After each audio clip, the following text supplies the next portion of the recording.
Hi folks, I'm Tristan Louth-Robins and I'm filming the introduction for the third episode of the Fleurieu Sound Map road trip video blog from my home here in Adelaide, South Australia. The reason why I'm doing this is I did record an introduction when I was down at Middle Farm last weekend and I spoke quite well and succinctly and the video capture was good with lots of natural light. However, somewhat regrettably, I positioned my camera directly facing the wind. Basically, anything audible was rendered pretty much useless. Somewhat ironically, one of the reasons why I went down to the farm last weekend with my lovely partner Lauren was to test out some newly acquired wind protection equipment. This is a Rycote wind jammer and one of their baby balls as well, but I'll come back to that. So, yeah, we were down there at Middle Farm for the weekend. We arrived on a Saturday afternoon and yeah, I made a few recordings around the place. Lots of wildlife down there. There must have been probably about 50, 60 kangaroos on the property, so we took a lot of pleasure in watching them do their thing. For the first time I spotted, a red-browed pair of red-browed finches, also white-napped honeyeaters, superb blue fairy wrens as well, and then some of the more sort of slightly, I guess, unwelcome creatures on the farm, including swamp rats. It's the first time I'd seen a swamp rat up close. They look incredibly cute, but they're also incredibly destructive as well. So there's some camera footage I took of one sort of tearing apart my mum's succulent garden up front.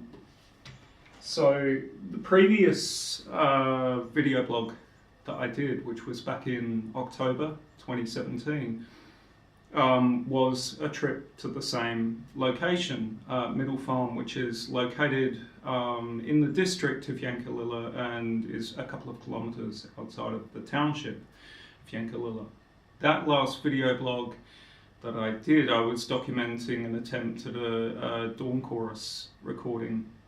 It was reasonably successful, but one of the mistakes that I made, or oversights I guess I should say, is my choice of microphones for the dawn chorus. I was using a pair of Rode NT5 condensers, and these are lovely microphones. They're manufactured here in Australia, and they're beautiful and clear, but they do have a couple of issues. The first one being that they're very bright sounding, and the second more unexpected issue, which I discovered, is that they're highly susceptible to degrees of moisture and humidity. You get all kinds of horrible clicks and pops. So what I eventually did was I ordered a pair of Lion Audio CM3 condensers, which you can buy for pretty much the same price as a Rode NT5, but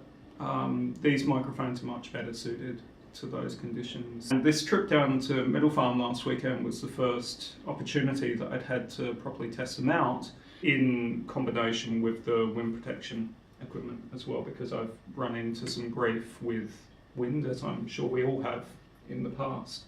Yeah, so I got to properly test out the wind protection equipment when a storm was making its way across the district on Monday morning, and it was at the same time that I recorded the original introduction to this video blog.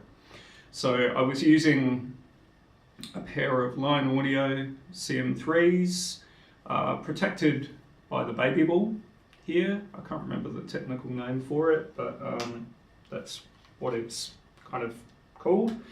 You can see there that you've got the microphone housed inside, and it just locks shut. That'll provide a decent amount of wind protection in sort of breezy kind of conditions, but the sort of conditions that I was dealing with kind of strong wind, strong gusts of wind coming through the valley,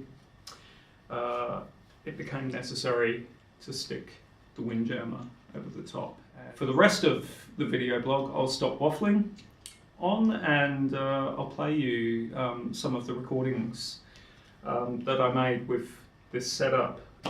These recordings are also up on the Fleurieu sound map, so please go over to the site and check it out.